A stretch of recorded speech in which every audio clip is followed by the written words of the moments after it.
Napansin mo ba? Halos doble na yung presyo ng RAM ngayon. Pati chips at memory kulang na sa buong mundo. Anong nangyari? Isang salita lang, AI. Simula nung sumabog ang ChatGPT, nagunahan lahat ng company na gumawa ng sarili nilang AI. At bawat AI kailangan ng libu-libong GPU para tumakbo.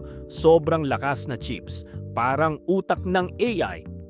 Tingnan mo to, yung H100 ng Nvidia may 80 GB ng special memory sa loob, yung H200 141, tapos yung pinakabagong B200 halos 200 GB.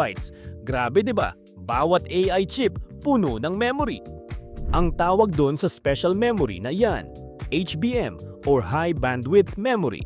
Simple lang to, normal na memory chips, yung tinatawag na DRAM, pero nakastack ng patong-patong parang pancake.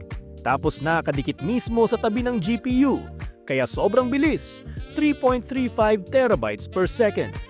Pero ito yung catch, yung normal na DDR5 na RAM, nabebenta lang ng mga $5 to $10.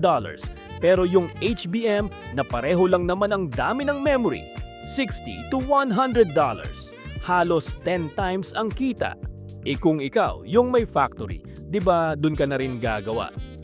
Ang problema, 3 company lang ang gumagawa ng halos lahat ng DRAM sa buong mundo. Samsung, SK Hynix at Micron.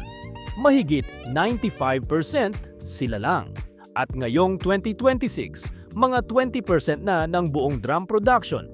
Kakainin na ng AI, kaya kukonti na lang ang normal na RAM na nagagawa.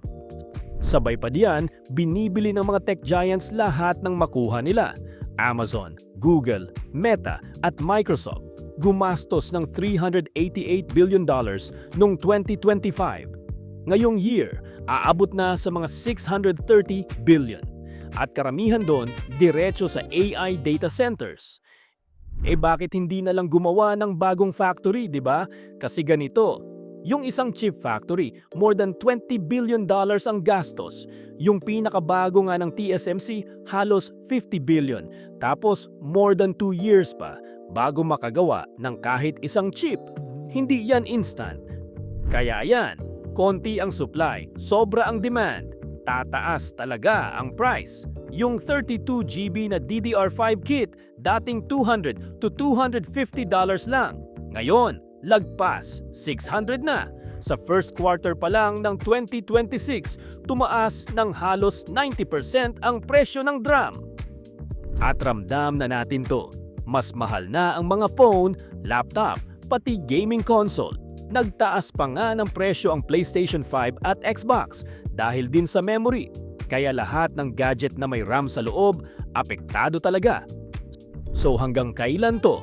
Ayon mismo sa SK Hynix, baka lagpas pa ng 2030 tong shortage na to.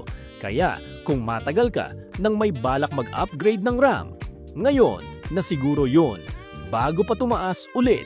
Kita-kits sa susunod na video.